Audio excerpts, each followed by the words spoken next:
L'Afrique du Sud prépare son dernier match de la poule B contre les Tonga à Marseille dimanche 1er octobre. Les Springboks ont subi leur première défaite lors de ce mondial 2023 en s'inclinant face à l'Irlande 8-13, au terme d'une partie qui n'aura vu qu'un seul essai de la part des joueurs du 15 du trèfle signé Hansen. Cette défaite laisse l'Afrique du Sud à la deuxième place de la poule à 4 points de l'Irlande.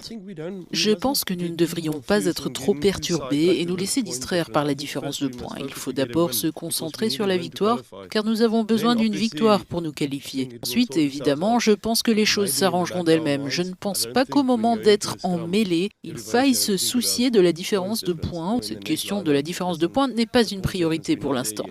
Les Sud-Africains doivent donc engranger le maximum de points sur ce dernier match de poule avant la défaite contre l'Irlande samedi dernier. Les Springboks restaient sur 6 victoires de rang, dont un cinglant 35-7 contre la Nouvelle-Zélande et de larges victoires face au Pays de Galles et à la Roumanie. Pour le troisième ligne sud-africain Kwagga Smith, les Springboks ne doivent pas trop penser à la défaite contre l'Irlande et apprendre de leurs erreurs.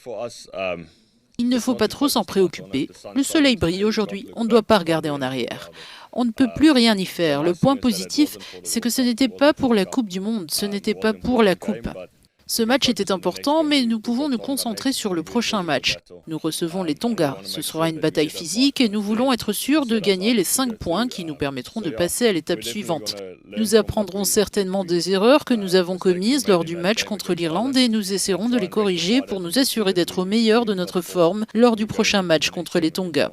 Les Tonga n'ont jamais battu les Springboks. En 2007, lors du dernier match qui a opposé les deux formations, l'Afrique du Sud s'était imposée de justesse 30-25. Le demi de mêlée Jaden Hendricks reste confiant.